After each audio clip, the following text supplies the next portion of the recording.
Hey, everybody, and welcome back to another exciting episode of Indie Film Cafe. I'm your host, Jonathan Moody, and I've got my co host. Introduce yourself. Yar, I be the moo cow, aka Paul A Presenza. Yes, all right. And also with us is a special guest who's never been on. I don't think you've been on this one before. I think you've been on a couple, like one, at least one of my videos, right, Nicole? I don't remember. I think maybe. Yeah, I think once you were, but please welcome Nicole Sixx. How you doing, Nicole? I'm doing good. It's a nice afternoon here. It was 80 degrees. Very pleasant day. Yay. You're in California, right? I am. Sunny California. Ah, and we so nice. So 80 in California, that's actually really good. No swabbing the poop deck out there. No, and Paul keeps doing that for a reason, and it's because we are going to be talking about the 2014 film Zombie Pirates. Ooh, I'm excited to hear what people have to say about this movie. I've like put this off, and I know Paul, you said you've seen it before, right? Yeah. I think you even told me you saw it, like you mentioned that Yeah. you watched it. And Nicole, you've never seen this movie before, right? No, this is my first time. Yeah. All right. So first time watch for Nicole. That's awesome. I had seen it. I think this is my third time. So, that should say what I kind of feel about the movie, like a lot of times it's really hard to watch an independent film three times, and this film I actually, I don't mind, I didn't mind it like that. So but we're gonna be talking about that and a lot more after some Mood music. Yar.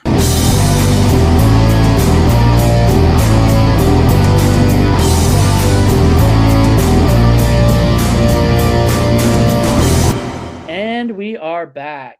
Oh man. So we all watched this separately. And so we all have our own thoughts probably going in our head. But let's start with Nicole, since this is your first time watching it. Overall, what did you think of it? Well, I watch movies slightly differently since I'm a writer, and I also sometimes, especially with horror films, I get to write short films, or I get to I die very well. I've been cast multiple times to be a corpse. And so I watched it thinking about it from the industry perspective, like how hard it is to make a movie. And so I had a slightly different experience watching it and appreciating the fact. I will say this right away. I like how little CGI there was. Like they really went all out in making it with the special effects. And I thought that was pretty cool. Yeah, practical effects are always better in our opinion than CGI. Absolutely. Yeah.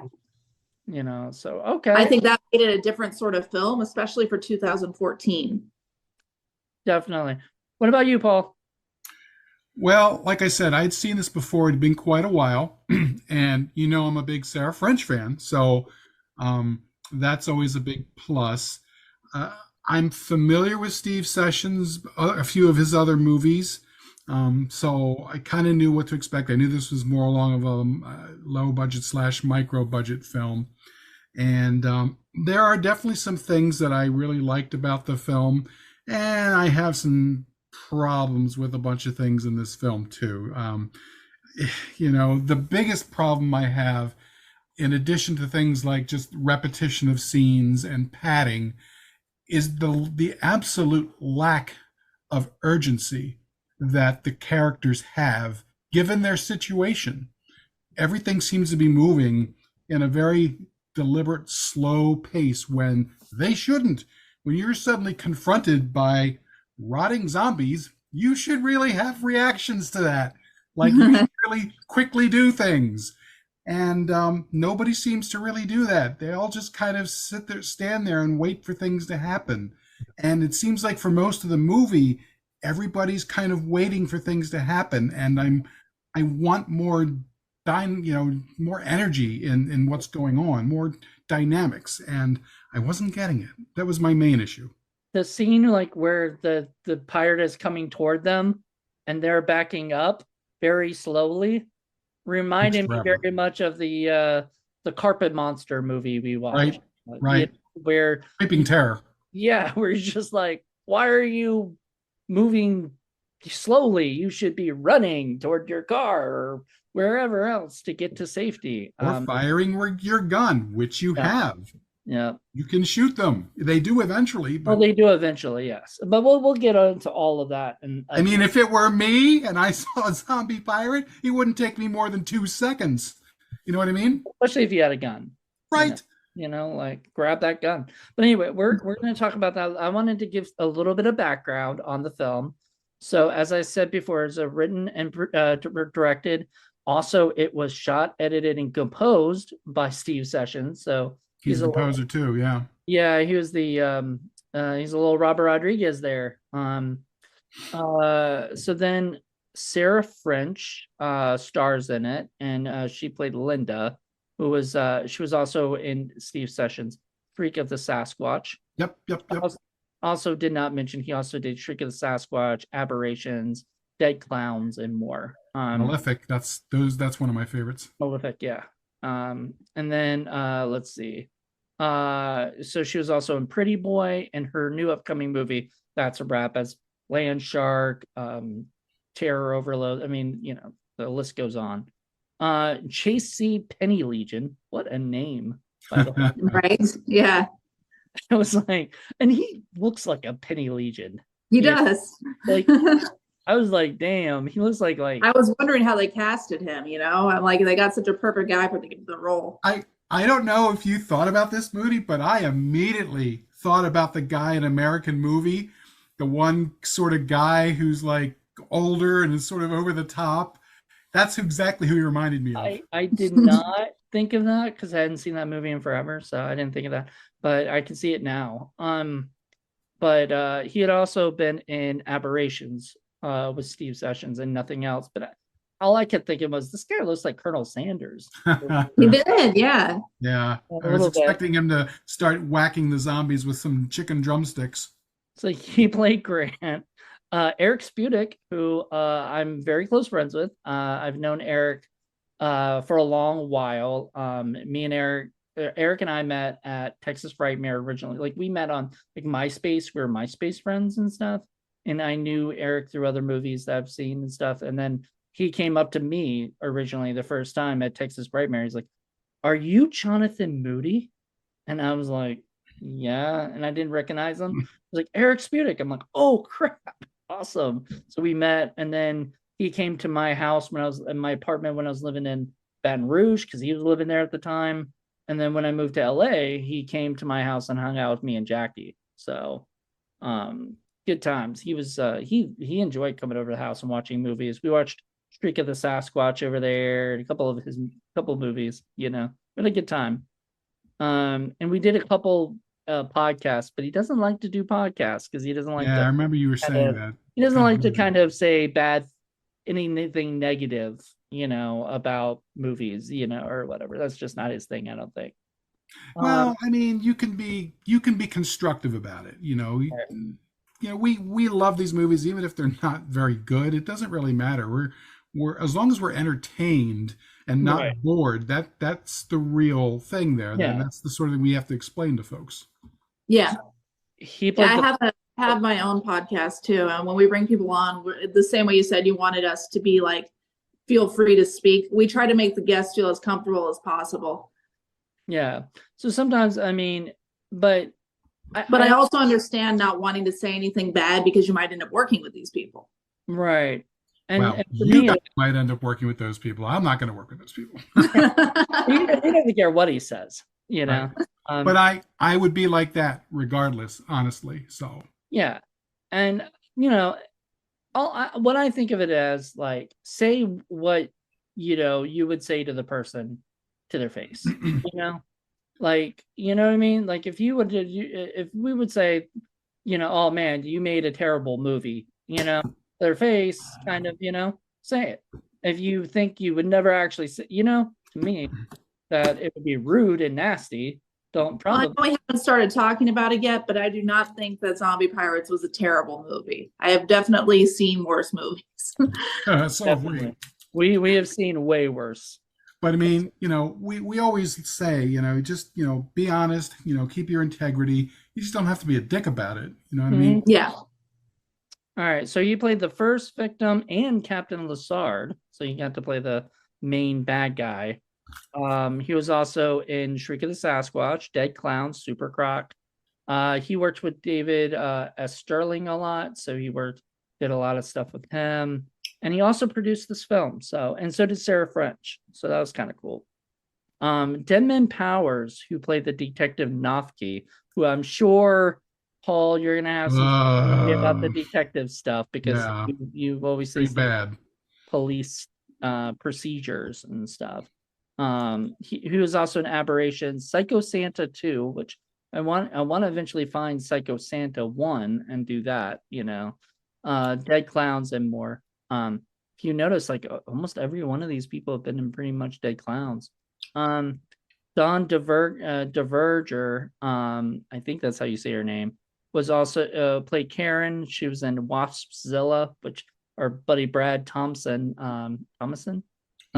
directed. She was in Rattlers 2, Interfere, and many more. I mean, if you look at, she's actually had a pretty good career of B movies. So good for her. And she couldn't find her cards. I don't know what that was all about. Like, it was like a big deal to the cop too. He's like, she couldn't find the cards. Oh, that explains everything. Yeah. Okay. But she did hand over the scarf that gave DNA. Well, all right. Anyway. Which is ridiculous because, you can just tell a cop, no, it's not yours. Exactly. You've just admitted it's somebody else's, so no. Yep. So there's a lot of that. So we'll talk about that. So we usually let our special guest, if they feel like it, explain the story to the audience. Would you like to try that? Sure. Okay. So Zombie Pirates is a supernatural thriller about a young girl who is not a nice person. She murders people, she steals from people, and an elder gentleman learns about her theft and murder and blackmails her into an elaborate scheme to give zombie pirates fresh meat in exchange for doubloons. It's almost a little Hitchcockian, honestly. Yeah. Yeah, that's it. Yeah, that's the story pretty much to a T. And I don't know. Like in the beginning, anyway, we'll go right into everything, I guess. Paul, I'm sure you've got some things to say about the beginning of the film and everything. Well, it's interesting because when I remember back to when I first saw this, I don't know, maybe 6 or 7 years ago, and my assumption going right from the get-go was that this was going to be more of a typical zombie kind of a thing where the zombies are running around looking for munchies and they just happen to be pirates in this case, So the whole blackmail angle kind of came out of nowhere for me, and I really dug that because that's an aspect or a layer that I wasn't expecting, and you generally don't see, especially in a more of, like I said, a micro budget kind of a film. So somebody put a little bit more thought behind what was generally a very normal A to B to C vanilla kind of a story. Now, I'm not so sure that it necessarily needed pirates. I think pirates are kind of almost a little beside the point. You could have done this with anything. You could have made a deal with a demon with a witch, a demon with just about anything. But I just like the idea that there was this other nefarious thing going on, and that now we have this main person whom we really should not like given what we've seen them do. But we are now kind of in a position where we're sort of rooting for her, because we like Sarah French. And even though she was trying to rip off this guy, I don't know that she necessarily meant to murder him. She was just trying to steal some shit. And now she's in a position where she has to do all of this other stuff that she was not planning on getting involved with, and to her detriment. Now, she goes into it a whole lot easier than I think she should. You'd think she'd have some qualms about things here and there, but I did like at least the fact that that the narrative was somewhat different than what I initially expected. Okay. What about you, I Nicole? thought the plot was very interesting. Like normally you don't have a plot with things like this, and they definitely put effort into the plot. So Hmm. it became a slightly smarter film for a low budget horror. Exactly. It became like more like a crime thriller, Yeah. mixed in with the zombie pirate. I what I think really literally I think Steve probably had the title zombie pirates in his head, Oh, yeah. and he was like, let me work this around, and he didn't want to do what you said, Paul, like a boring version of it, which we've seen a million times. I mean, this is sort of like, another version of the fog. Exactly. And that's the Yeah. thing. I mean, I've read online where people would say this was more of an homage to Ghost Galley and some of the Blind Dead movies. I don't see that as much as I see it as the fog, given what's going on here. Especially with the foghorn you're hearing over and over and over. And You never see any fog, though, right, really. right. Well, I don't want to make it that obvious. Well, I'm glad that they didn't do fog. Besides, you have to get the dry ice machine. Yeah. Well, I mean that you could rent that or something. I'm sure that's not a problem. But the just doing fog stuff, it's Well, this was shot in Biloxi, Mississippi, so I don't know how many fog machines you're going to have floating around out there.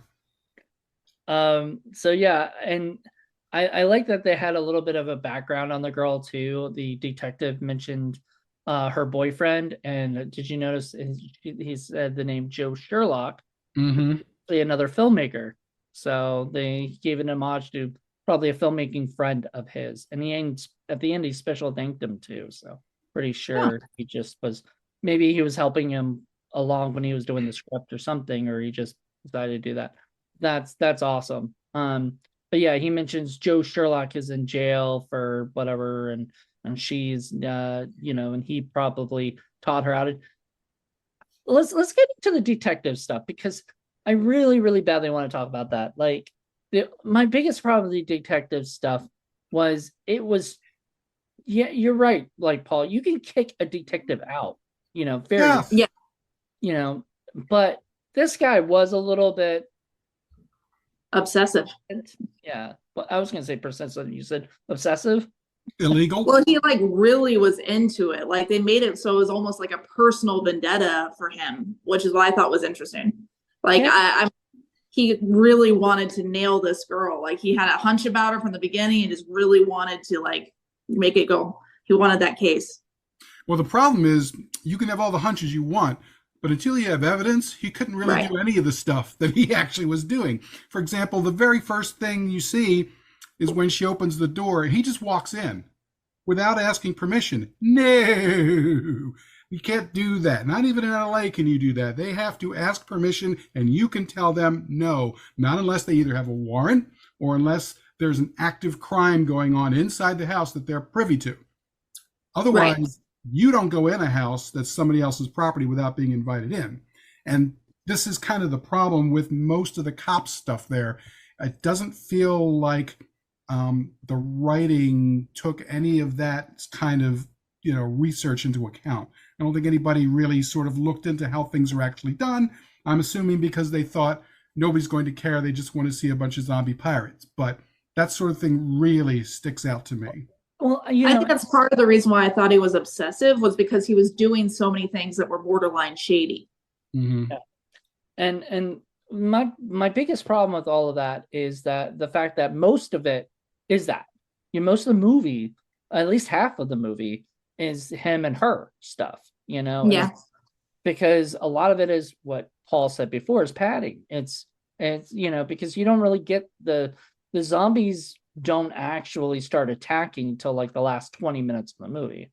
Before then, they are just basically, or Captain Lassard is just giving her, silver, each time she kills somebody, which is a very interesting thing, but it sort of becomes this kind of boring thing of going from like I'm gonna kill this person, and then and I wish that they had done more where she talked to the people, or something, like we got to see more of them not just getting killed, like the I tattoo. would have liked to seen some sort of remorse or like human reaction to it, Right. it would have made it easier to root for her.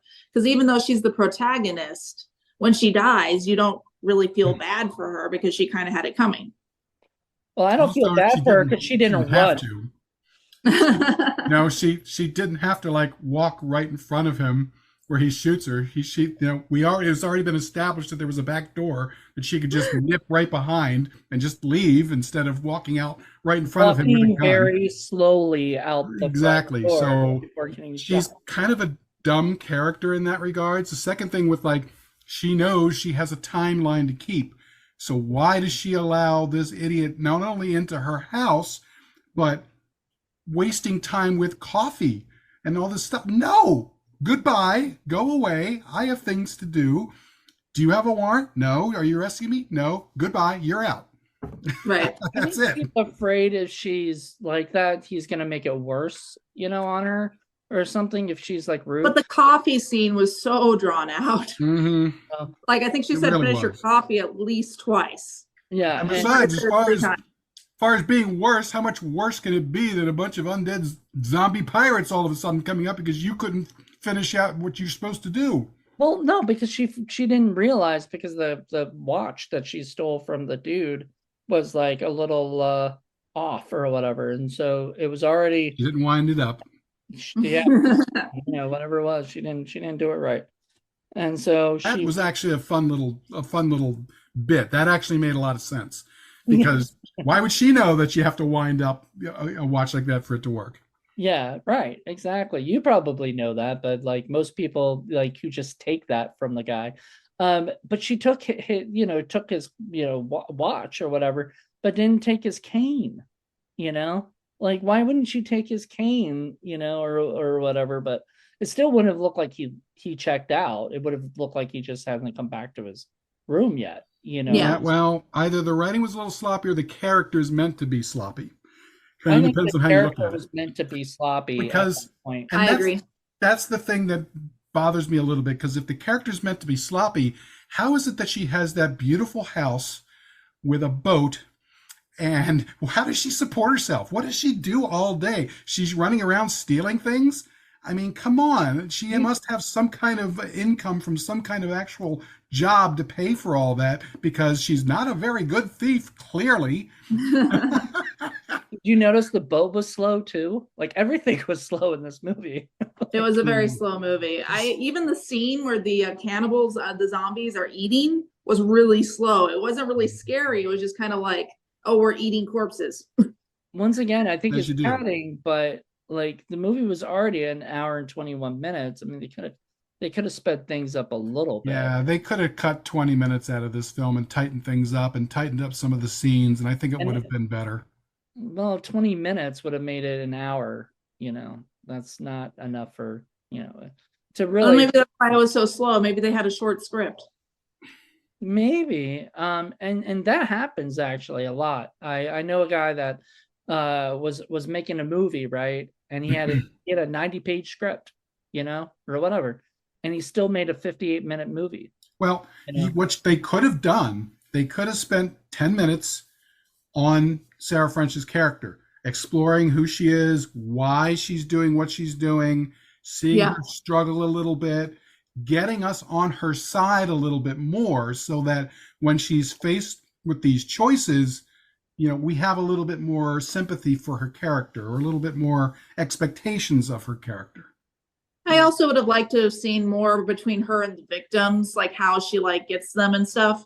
Like the first one, they spent some time on. I wish they would have spent time on all of them. That's I what also thought it was interesting how she pours him wine, and then finally she just decides, okay, let's do this. And it's just like she just gets up and kills him. Right. she takes off or starts to take off her shirt for a second. Right, exactly. It was like, Never let's actually- do this like sex, and then she just kills him. Yes, she kills him. Yeah, but we don't see that. We only see her dragging the body out. She you know. frying pans him, right? Yeah. Yeah, she frying pans him. And then, Yeah, that's right. it's weird because, you sort of expect there to be like blood or makeup or effects for that, but he doesn't really look any worse for wear. And the same thing No, with he the just looks sailor- like he's unconscious. like the sailor guy, he has like one little minor abrasion. I'm like, oh, I guess she minor abrasioned him to death. Yeah. Well, I mean, I don't know who did the effects, if it was Steve himself as well, like he did everything else. I mean, I wouldn't be surprised, but It's just because there was gore of a I have a type theory. with the I'm pirates. working on sorry, go ahead. I I'll was just talk. saying there was gore and blood with the pirates, Yes, so I would have liked to have seen some spared for her kills. Is all I'm saying. They had the plastic knife going through the mouth, but a little bit more would have been good. I have a theory. So we're working on a short film right now, and when I wrote a really bloody scene, and they told me that he probably won't want to shoot that in his house. Maybe the reason there wasn't a lot of gore is they didn't want a lot of cleanup. Oh, I remember Mr. Moody shooting at my house, and I'm like, dude, how are we going to clean up all the blood off my floor? but the Because she had a really nice house, and like there was gore on the ship, but there wasn't gore at her house. That's probably a really good thing because that's probably somebody's house, or they either rented it or they found it from somebody. Maybe a producer had that, but yeah, that's most likely. But then what you do is that you make sure that the murders are elsewhere. You I know, agree. Yeah. yeah, and you like let the owners of whatever place that you're shooting at know that this is what you're going to be doing, and that if they say you can't get blood on it, you might need to move to another location, Location.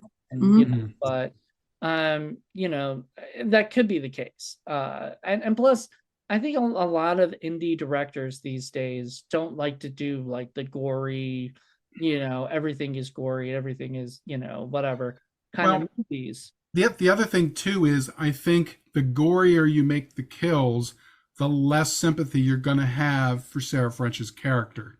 So Mhm. that's That's a that's good point. that's part of it too. So, but there are other more bloodless ways that you can dispatch someone. I mean, you could, it's the oldest thing trick in the book, but you could say that they, slipped something into the guy's drink and then he gets Hmm. poisoned. That's an easy one. You could strangle somebody. There are myriad ways that you can do it without the gore and blood. When he was drinking the coffee, because she kept referencing the fucking coffee, I was like, oh, did she drug the coffee? Is he God, going to she be the should last have. victim? She should have killed him. That's what she should have done. She should Definitely. have That killed would have him made and me get her happy. quota. That would have made me so happy. Yeah. Yeah, especially with drinking his coffee or whatever. Like she slipped something in there. I laughed because he was like, there's this one part where he's just like, oh, you have coffee, and then she's like, well, it's been made, it was made yesterday or whatever, and he's like, Sitting all yeah, day. please make me a new cup or a new pot, and just enough for one cup, and I'm like, oh. No, Why are you putting go away. Well, that whole thing when he's like, I'm trying to stay off of caffeine. And you said that before, and now all of a sudden he wants the cup of coffee. Mhm. The coffee thing, it was crazy. Like there was so much obsession with the coffee. Right. I But know. that would have been a perfect chance to I poison him. totally, if I had written it, I would have killed him. Yeah. I would have. I And mean, I know it's crooked and twisted, and maybe he wanted maybe Steve wanted the her to be the villain and her to get her comeuppance because after she dies, the pirate gives him the doubloons.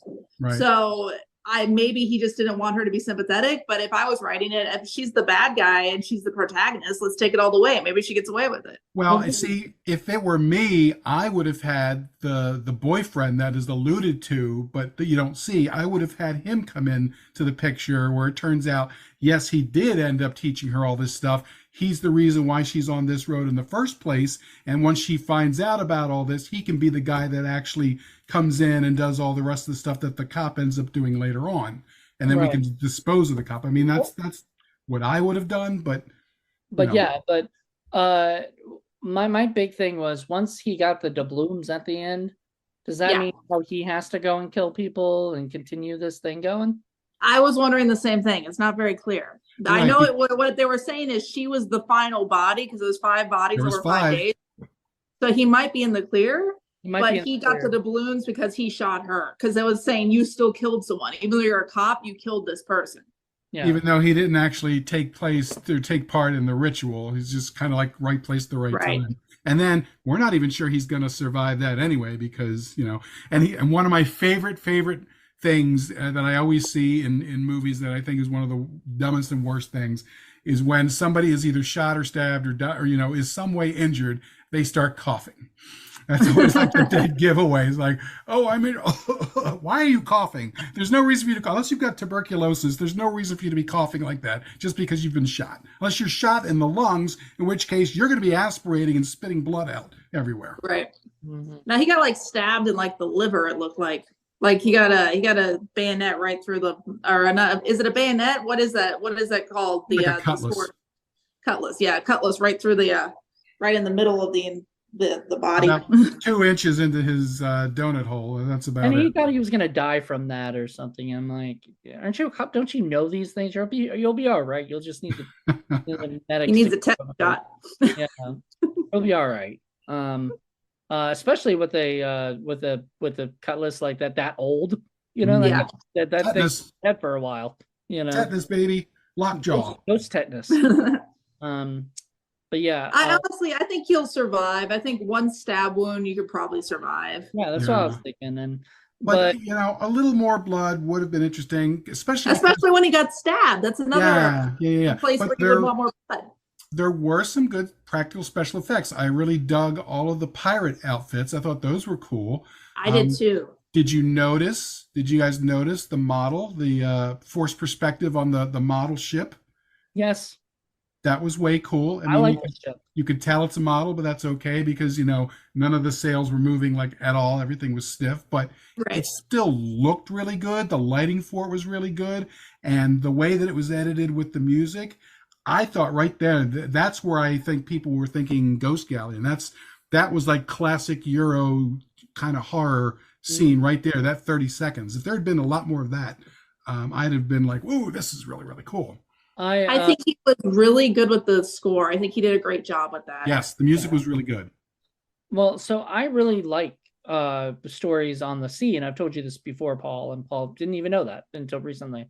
But I love movies that usually take place like on a sea or pirates or that kind of stuff. So seeing the sea and seeing her on the boat for a little bit was really neat. Problem is that happened like too much of her like going away and everything. Like I get it. We get it. Like you killed the guy and you're gonna bring him on your boat. Then cut. And then we go to the next scene. Because we don't need the same scene and then us watching the boat go away and then again the boat go away. And plus Grant made it very clear that this ritual had very, very specific stuff. And that since the pirate ship was sunk in the water, you would think that she'd have to be a little bit more specific about where she's exactly dumping. I was wondering the same thing. I agree. Where is she supposed to do this? It's a big bay out there, and just anywhere. Is that it?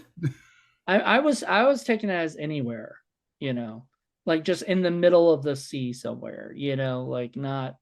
But I'm also like thinking, really, nobody saw her dragging this thing. Like, I know. Like, it happens in a lot of horror films, like especially indie horror films, where I'm just like, come on now. And you could tell it's the same stuff wrapped up, even though all the bodies are different. It's like they did it the same day. It's light. It's clearly very light because when she's dragging it on the boat, you can see stuff bouncing, and it's not a body. It's not. No. Eric Sputic. I hate to say it, but if it were me, I would try to get a stunt person saying, "Look, I know this sucks, but do you mind just being in the sheet while we can drag you?" A stunt person shouldn't have any problem with that. That seems like the least of a stunt person's stunt. Then when Grant goes, we're going to tie some pillows around your waist just to give it a little more verisimilitude. But they got to get like 3 different people of 3 different sizes. Those guys were all the same size, right? Too, and they all look the same. And I get it. There are people that won't even notice that sort of thing. But me, I know details always pop out for me. I'm that person, and I don't know why it is, but my brain recognizes patterns, and I see things in the background, and I see little things like that, and it doesn't just go back by me; it just blows up. Well, we've all done reviews, and we all seen these movies, and Nicole is also in the industry, so she knows, she sees that stuff, and she's probably on set all the time saying, "Hey, like whatever, right?" Like suggesting ideas or whatever, and I mean, if I were somebody on the production, I would have said, why don't we, change this up? Right. Now, like you said, Steve might have been like, well, nobody's going to care. But people like us care, who watch these movies over and over again, because we want to make sure that the people who make the movie are specifically watching for these things. And odds are Yeah. he probably didn't have enough crew to actually do that or to deal with. Well, that's another continuity interesting thing about the movie is how few characters there are. Right. Small group. Yeah, very small. Small crew, it was made for probably like peanuts, like $2,000 maybe. Mhm. Whatever it costs to fly Sarah French out, because he had his own And- camera, his own editing stuff. He didn't. One thing I did want to point out, I'm a big Sarah French fan. I don't know that this was my favorite performance of Sarah French, especially in the beginning. There were some line readings that I was not convinced of. It wasn't her fault necessarily, too. And I know what you're talking about, because I think a lot of it had to do with the writing. There was some writing issues that I had where at points there were supposed to be like jokey lines or something, like her saying these things, and they just came off bad. And I don't think she was going to be able. I don't think she could have saved it. I think it went better as the movie went along. And I think the writing and the dialogue got better towards the second half of the film. But I think the first half had some writing issues, and it just kind of had a few line readings that, I just would have liked to have seen a few more takes. Remember, Grant wanted the coffee too. So everybody likes the coffee, apparently. Yeah. The Coleman Francis thing. Everybody does stuff with coffee. Well, I mean, I think that's a running joke idea, like there's just so much about the coffee. Maybe there was a joke on one of Steve's sets about him being obsessed with coffee. So he put it in. Yeah, there's something we're missing. And my God, this is another one of those examples where I'm stuck on a detail. How could you not love the zombie parrot? If that wasn't like the greatest thing, I wanted a whole movie about the zombie parrot. This is just like MILFs versus Zombies, where you got to see the zombie squirrel flying around and killing people. I wanted to see a whole movie about the zombie squirrel. I wanted the zombie parrot. I just thought the zombie parrot to fly around and just bite people. Well, a little bit more. I was dying to see more of that. I thought, what a great idea. Well, you should make a movie called Zombie Parrot. Yes, I should. There's a market for that for sure. I mean, am I the only person? Am I crazy? Didn't you guys? No, I thought the zombie parrot was cool. I did too. Yeah, I appreciated it. I would love that. Like, I wonder who got to keep it. I wonder if Steve got to keep it, or whoever made it got to keep it, or whatever. Even if it was like a little extra scene where like the zombie parrot is pecking the eyes out of the corpse, that would have been fun. Yeah, that would have been cool. I like that. So yeah. I would have preferred, but it was a prop though, really. Like, it wasn't like, I don't know. Or when he visits her with the silver, if he could have been on the shoulder, that would have been cool. Yeah, I think we should have seen more with the zombie parrot, honestly. Yeah, should have been I chalked it up as a missed opportunity. I mean, I loved seeing it. I loved the concept. I would love to have seen more. Yeah, so we've talked about what did you guys think about how it was shot, like the camera work of it? I didn't have a problem with the camera work, but I mean, I usually come at things from more of a writing perspective usually, which I think it was well written. I just would have the cop was a hard character to like. That would be the only thing I'd say about the writing. The directing, the cinematography, it was I liked how they showed the water multiple times. I thought those were really beautiful shots. I think it was pretty steady. They didn't try to do anything too creative though. That would be like the only thing I could say. They didn't really try to do anything extra like shadow. Well, they did do some shadows, and they did do some shadow work on the boat too, where they tried to change the ambiance. So that was pretty good. Yeah, I have to agree. I'd say that it was competently directed. Nothing particularly great stood out, but there were no problems. I mean, we've seen a lot worse than that. If anything, I might have had a little bit of an issue with some of the lighting, especially in that very, very, very white house that she had. Because it it bounced so much light off of the lights there, it actually seemed a little harsh. I think they could have toned that down a bit, and it would have added to the mood, in my opinion, especially once they started the zombies started to attack. Because I don't know whether you noticed this, but I think they were trying to get across the point that there was something supernatural happening, because all of a sudden their phone wasn't working. Yeah. And you know what I mean? So it seems Yeah. like there should have been, the lighting should have been a little bit more reflective of that. Mm-hmm. No, I agree. I think at least the light should have flickered or something, or stuff That would have happened. been a nice touch. Yeah. Or, I'd have cooled down the lights. I would have added some blues in there or something just to make it a little extra creepy.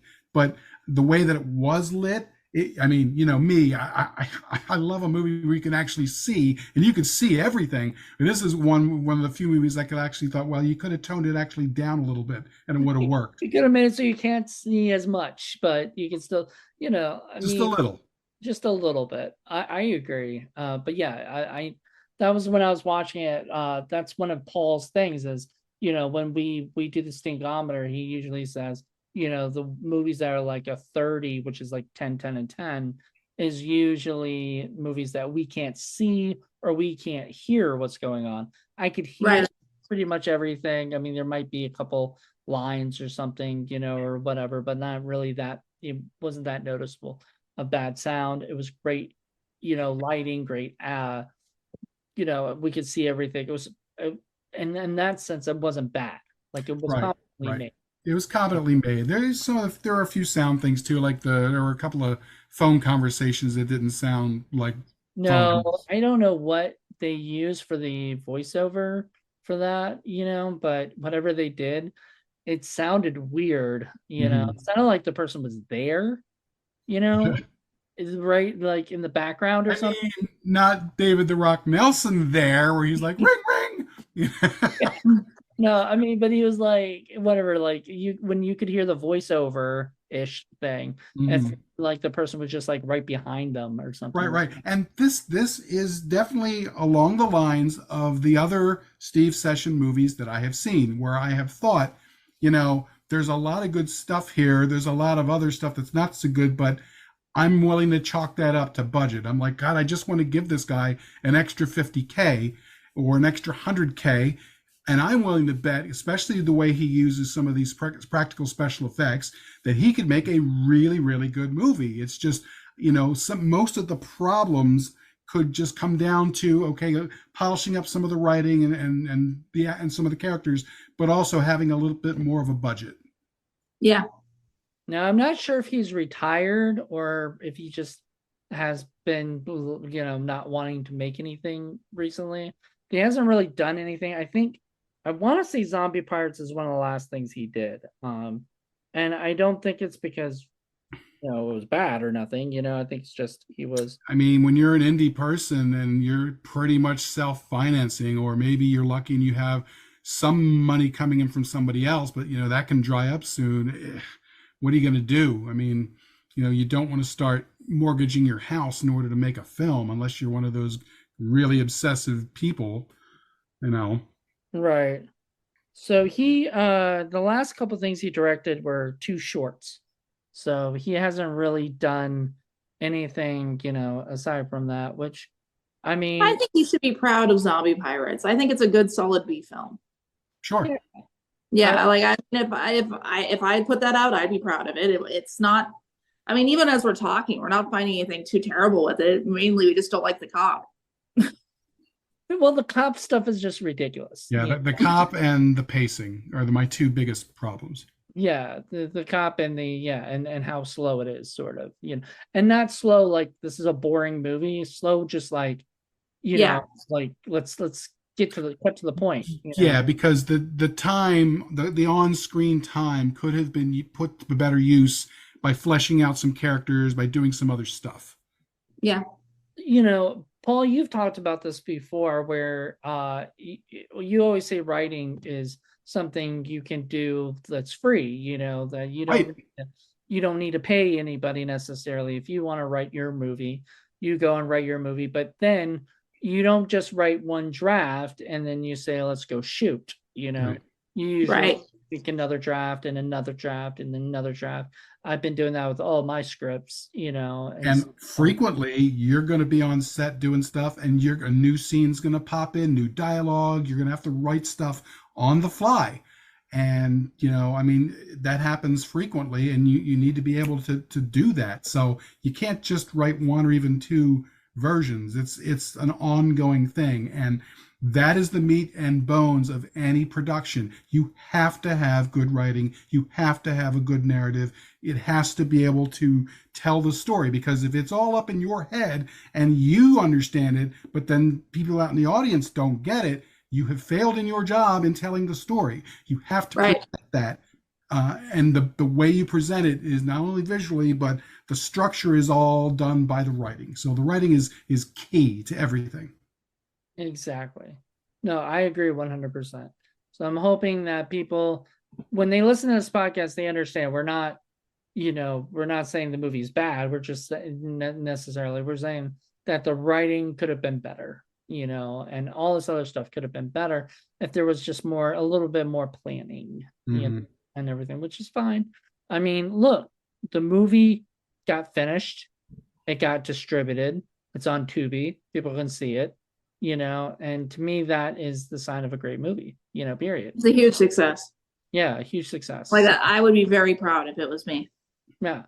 So there you go. And everybody did a great job. All the actors, did their part, even if we say the stuff about the cop was written that way, it's not, it's not the actor's fault. The actor just did his scene. I'll go as far as this to say that the way the story ended, you could conceivably come back for a second related film. You really could if you wanted to.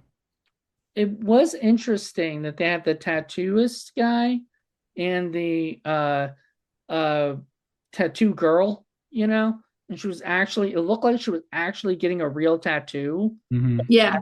And I was like, did they like paint something like fake, or is that really like, did he really tattoo? It looked real. That? And so I'm wondering if it's real. I thought the same thing. If Steve just contacted that guy, said, I know a tattoo artist, let me see if I can put him in my movie, right? And then just ask that girl if she doesn't mind being videotaped, because she's never seen again or anything. Like, she's not murdered or anything. Which, does it have to be it has to be 5 people. Does it have to be 5 nights? Well, that's the thing. 5 people, 5 nights. Because if it were me, I'd be like, well, I'm going to find 5 people, kill them all, throw them in the freezer, and then just every night at midnight, dump one. But apparently, I guess that's not going to work. I don't know. Maybe they have to be fresh. I think they have to be fresh. They have to be fresh bodies, fresh sacrifices. So this demon has this really weird kind of idea there. And that's the other thing, is I would have liked to have heard a little bit more background about the pirate himself. The deal that he made. Why did he make this deal? And what happened exactly that made him into a corpse coming back to life? You know what I mean? As opposed to just being dead. Remember when we did like Jolly Roger? They had a whole backstory, and everything.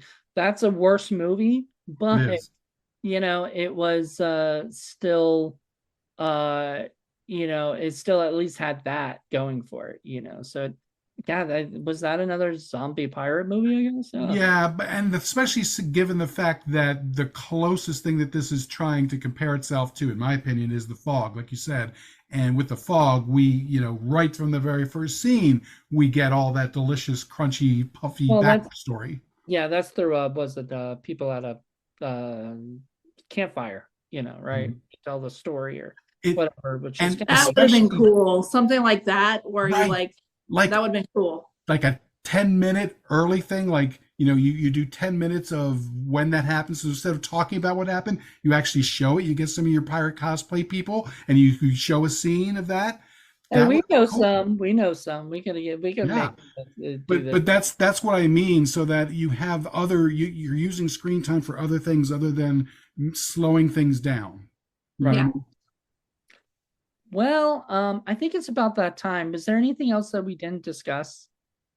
We did mention the music, right? Because I did want to point out, especially given the fact that he's a composer, I thought the music was really good. I enjoyed it. Yeah, it was great. I didn't even realize he was the composer till I did the research and stuff. And I didn't see it on the screen when I was doing the crew. And I uh I liked the music a lot. I actually really dug it, and I was like, he must have gotten a really good composer, and it turned out to be him who actual professional composing for other films. So there you go. I think that's how he sort of keeps making his money, doing stuff. So hopefully he will continue doing that, and or continue directing, because I'd love to see, like, he's a friend of mine on Facebook. I love the guy, Shriek of the Sasquatch is just so silly. Yep, I love that movie too. Yeah, also Sarah French, and Eric Spudic, both of them are in the movie again. And I think probably somebody else too, I'm sure, in this cast, because he seems to like to work with the same people, Have you seen Malefic? Malefic is actually a lot of fun, and it's got Lilith Stabs, whom I really like. Yeah, Lilith is a friend of mine, actually. Oh, okay, that's cool. Yeah. Didn't know that. She's a sweetheart. So I think, I want to say he might have sent me it or something to let me see it. I just don't know. Like, I'd have to look back at it. So, Nikki, have you ever been up in a pirate movie or gotten to be a pirate? I've not been in a pirate movie. That'd be pretty cool. I think that'd be fun. I have died in. I got to die in a golf movie, and I got to die in a vampire movie, but I've never died in a pirate movie. I think that'd be fun, like getting stabbed with a cutlass. I do very bloody death scenes typically, though. Like the people I work with like a lot of blood, so there'd be a lot more blood in my death scene if I was. What if you were like pecked to death by a zombie parrot? He would. That would be like, I would have him go for the jugular and like clamp down, and then it would be like blood everywhere. and my zombie parrot, I'd make sure that he has a little eye patch and a little peg. Absolutely. Yeah. Absolutely. Yeah, that have a little cool sword. It's like little parrot jaws chomping down on your jugular, and like that'd be fun. That'd be a fun death scene. I like that. Or even if the zombie parrot had like a tiny little sword. Yeah. Would that be like a puppet parrot? Puppet parrot. Yeah, and I guess that's the only other point that maybe we could bring out. I don't know. A little bit more humor might have also kind of pushed the movie along. I would like to have seen some of that, because, when the zombie pirates do actually arise, like I said, neither one of them seemed particularly, upset or surprised or taken by it. And to me, I mean, that's just sort of like, this is a really bizarre, crazy thing. And you make a valid point, because then we have to think about the other side of it, which is, do they just not eat until the ritual happens? Like, are they just starving on the boat until someone stumbles across the ritual? Right. Oh man, yeah. Are they all just living there going, their little zombie tummies all rumbling and brains, Well, except they're underwater, so they're going. And that's also a cool thing you could have added to it. Like, you have to go, they're not like allowed on land or something. So you have to go drop off the sacrifices at sea, which is why they don't attack the village or something. Yeah. And, there were a couple of little continuity issues. Like, we see them rise up from the sea, but once they're on land, they're all very, very dry. Yeah. He has a monkey that he squeaks anytime that continuity happens. It's called Continuity Monkey. There he is. There he is. Pops up. I like squeaking my monkey. It looks like you have a critter next to you or something. I have a cat. Yeah. Aww. We love critters. We are very pro critter. Yeah, he wants on my lap. I'm not sure. I'll pick him up. No, he's going away. Okay. He gave up. That's a cat. I was like, you don't want me, I don't want you. I'm all right. Yeah. All right. So let's get to it. So we're gonna go down to our stinkometer, which Paul is going to describe to everybody. All right. So the stinkometer is a way that we score our film using the scores from 3 different people, by which the lower the score, the better the film. And if you kind of think the movie's kind of meh, you might give it a score in the middle, like a 4 or 5 or 6 or something like that. And if you think the movie was a big old steaming pile of stink, you would give it a higher number, like a 9 or a 10. And if you felt kind of subtle about your score, you could go a half step and do a 4.5, 5.5, 8.5, that sort of a thing. And then we take our 3 scores, we total it up, and we get our total, and we see where on the ladder of stink this movie happens to be. And if you got a 30, which is to say 3 10s, then you know that that movie has ascended to the stinky heavens along with some pretty darn stinky films. Well, So you can also do a 10 plus, you know. yeah, rarely. I don't know if I want to have that too often. I'm not saying all the time. I'm saying that is a suggestion if it's a bad movie. I mean, in 180 movies or whatever we've done, we've only had 2 so far. We've only had 2, but Good. but honestly, there's been a few that I would have wanted to give a 10 plus to. We just didn't have that back then. We started doing the 10 plus Yeah. a few years ago. So yeah. Well, yeah, I don't know that I've found anything necessarily that worthy. Actio Maximus. Yeah, I still wouldn't have done that. No, not for me. Miss Werewolf, on the other hand, that broke the mold. Yeah. There you go. That broke the mold. That's 2.5, almost 3 hour long crap fest. And I don't know why we're gonna keep talking about it. We're just because it's wonderful. David Rock Nelson more time and money. Don't you change, sir. Don't you ever change. Okay. So this is my critter. Oh, look at that kitty. Oh. What a fluke. He's very big and fluffy. Oh my goodness. Oh, super cute. Oh, yeah, what's his name? it's Trouble. Trouble? Trouble. Outstanding. Well, there you go. It kind of fits his personality, huh? Yeah, when he was a kitten, he was very curious and always doing things and exploring. So I named him Trouble. Very He's still nice. Trouble. Like, I mean, if I hadn't picked him up, he would have done something. Nice. I'm getting you back, mommy. You know. Moody knows what that's like with Obi. Oh, yeah, I have a cat named The Obi. destroyer of the universe. If he doesn't, if he gets bored, watch out, because he'll just start making things. But I'll tell you this, my niece had her son here, the baby, and the baby had butted Obi. Oh, the cutest thing I've ever seen. Yeah, like, oh, nice. So all right, we're gonna get to the stink honor. So I'm gonna let you go first, Paul, because we're gonna let our special guest, since it's first time on here, go last. So okay. I'm gonna go ahead and give this one a 6.5. We've definitely seen a lot worse movies than this. It definitely has some issues, like I said, especially the pacing. I mean, I'm not going to go over some of the bad stuff. There's plenty of good stuff. There's plenty of good stuff that I thought was really well done. I really enjoyed the music. I enjoyed the different parts of the narrative, even though there were some issues with it. And overall, I think it was for a micro budget film. This was a pretty solid outing. And as I've said, this to me seems fairly typical of the movies that I've seen from Steve Sachs. I haven't seen probably as many as you have, but I always come away feeling like the guy definitely has some talent. And my goodness, if I could just find him some more money, these other little nagging issues, I probably wouldn't happen. You know what I mean? So I thought it was kind of cool. I think for the right mood, especially if you're into pirate stuff, or if you're into a movie that's a little bit different, or if you're a big Sarah French fan, this would probably be a good movie for you to check out. So yeah, not too bad. But 6.5 seems fair to me. All right. I was actually gonna go with 6. So okay. Yeah, I mean, it just like you said, it's not a terrible movie by any stretch of the imagination. It's pretty solid.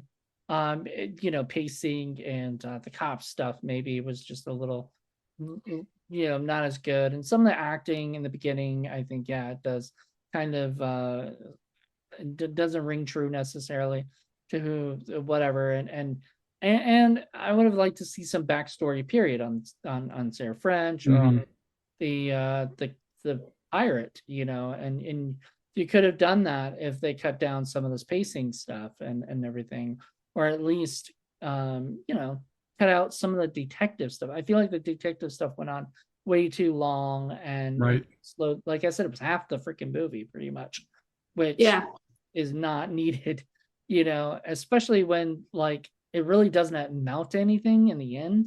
I mean, other than just getting them together at that last thing, they could have set that up at any time. Mm. Yeah.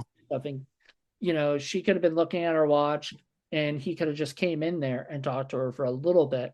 And then they'll go, oh my God, I'm late, and all this stuff's happening. Right. So it was like an idea of that. So anyway, I Yeah. love It, it's a movie I've watched 3 times so far, and I'll probably watch more. I don't own it yet, I don't think, which I need to buy it.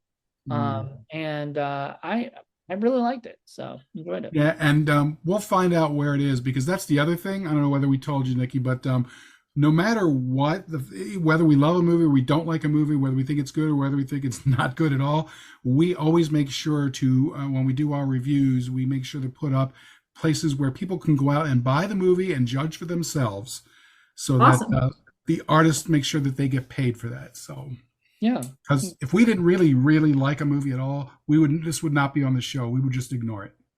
Right. Yeah, pretty much, so, all right, Nicole, what do you think? I'm gonna give him a 4, and it's because I don't like the cop, and I would have developed Sarah French's character a little bit more, like either showed more with her at the victims, or like just more. I would have had her be a little bit more sympathetic because you can't really root for her, and that's kind of the problem I had. Was you're just like, oh, when she dies, you're like, yeah, she had it coming, and I would have liked to have had a little bit more conflict in her struggle with her character. I agree 100%. Yeah, I mean, she's pretty, but you need more than that. Yeah. She did do nudity, which was a little surprising. Oh, I forgot to mention that. I love how less than 5 minutes in, you see tits. Right. Always like I was quality. so sudden. That wasn't even. I was looking. I looked at the movie. I'm like, it wasn't even 5 minutes in. It was like 4 something when they showed the tits. She got home. She was like, I'm taking it off. Like, hey, that's what I do. Oh man. So okay, so that's also it was irrelevant, and they never showed tits again in the rest of the movie. I mean, but give them credit. At least they didn't do what every other micro budget indie film person does, where you see her in the shower and you're just like leering at her while she's doing one of those fake sudsing up, and it's just right, ridiculous. And there's no way if I were making a movie that I would ever put a shower scene in there because it's so ridiculous. It's so stupid. Such a cop out. It's a lazy way to introduce a little bit of nudity. I don't mind a little bit of nudity, but be creative with it and have it fit the story. I mean, that works far better than the shower scene, the traditional shower scene. So at least they didn't do that. Yeah. So this got a 16.5 total, which pretty good actually. That's that's better than bad. Like bad is usually 20 and up. Our stinkometer scale. So 16 and 5 is usually kind of in the middle. But the only other one that got 16.5 is Knights of the City, which I don't know, Paul, did you ever watch that? I've seen that. Yes. Yeah. It's ridiculous. So, yeah. Well, I don't know if you would have been with John on it being a 10. I don't know if I would have given it a 10, but it was not a good one. Not a great film. So, but I liked it, and so did Mel and Deering. But it got a 16.5, and so this got a 16.5 as well. So Madeline Deering loves everything. I would say if someone asked me if they should watch it, it's worth a watch. Like I wouldn't turn someone away from this movie. Sure. Yeah, definitely. I think if you're into zombies, pirates, and Sarah French, there you go. You got a whole, that's the perfect thing for it. I will actually say I think I like it better than Shriek of the Sasquatch, because as I was telling Eric Sputic when we were doing our review of it, I said there was no shriek in this film at all. Watched didn't shriek, and Shriek of the Sasquatch is a little sillier though. I kind of like that. I like silly humor. Yeah, silly stuff. This took itself pretty seriously, which and I actually like that too. Like either way, if you're gonna show a movie, but at least don't be like kind of half and half, like half taking it seriously, half being jokey, because then that just confuses me a little bit. But if you're gonna make a movie that's all sort of jokey and stuff, and then all sort of serious, that's sort of what both of those are. So I Okay. do both of those movies. What? I said, okay. Okay. All right. So anyway, Nicole, for your first time here, what'd you think? Oh, I had a great time. Did you Should I get tell people where they can find me if they want to like get in touch Please, with me? please. Yes. We discussed this a little bit before, but I'm Nicole H Sixx on Facebook. I also have a podcast called The Dark Mark Show, where we interview edgy, weird stuff on the cusp of society. And then I'm Nicole Sixx Books on Instagram. Nice. Right. What have you done for as far as books so people can look those up? I have 4 different books. You can Google or find my Amazon page if you want. I don't have an actual website. I just usually do stuff based off social media. But my last book to come out was a book of poetry, and that's on lulu.com. So I will sign it for you. You just have to send me a message because I can't do it directly through the publisher. Oh, that's interesting. My first go around in grad school was actually for poetry writing. And then it was like, okay, I actually want to have a living and get paid money, so I'm going to do something else. Well, my first 3 books are all horror anthologies. So I had some poetry laying around, so I decided to do something a little different. So my next book will be another horror anthology. I like anthologies because you can I like anthology movies and TV shows too. I like anthologies because they're like short little bites. Yep. They give you like this really cool feeling and inspire you. I like anthologies. Mm-hmm. They're like concentrated stories. I like that. Yeah. Well, I mean, I grew up on shows like Are You Afraid of the Dark and Tales from the Crypt, stuff like that. So like I grew up loving sort of short stories, and everything. And Paul and I have been working on stuff like Scream Queen Campfire and Scary Story Slumber Those are dying to make shorts. I love making shorts. Yes, let's make some more shorts, and they're fun, because you have to tell a complete story in a short amount of time, and that's definitely challenging. It's as John Carpenter's wife and I were talking about it, and I worked for them briefly, not as a writer, but as a promoter. I was helping them with their social media. And she said there's a totally different skill to writing a good short story. And I really appreciated that because she respected the fact that I had the skill of writing, as you said, you have to get it condensed. It's real raw and you have to get it in a short amount of time. And not everybody can do that. No room for filler. King, you can tell the difference with Stephen King because he can write really long ones or he can write short ones. And I like some of his short stories so much. Some of them are just so interesting. We do a show on Indie Film Cafe's YouTube channel called Short Film Saturday, where we review other people's short films and stuff, because you don't really see people reviewing short films, right? Much. That's true. And there's a lot of good ones out there, a lot of very interesting ones. A lot of movies that we've run into would have made much better short films. Yeah. some of them, yeah. Some of them we were like, man, why did that go on for 2 more hours? Or whatever, an hour. It should have. I agree. Was it 10 minutes long or something? But yeah, so that was great. Thank you so much for coming on the show and chatting with us about this. So did you say you had a website or you don't have a website right now? I don't have a website. Just find me on social media and get to know me.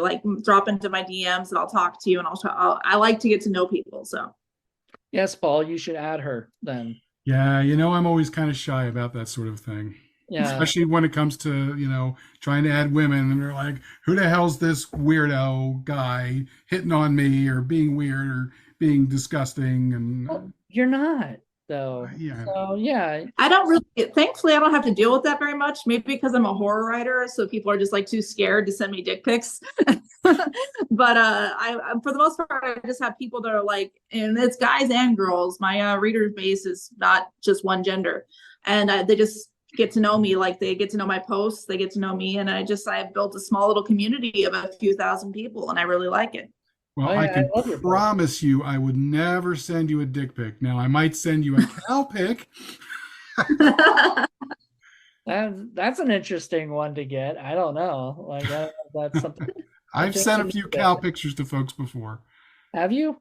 Oh, yeah. Oh, Lord. Even Jackie I've sent.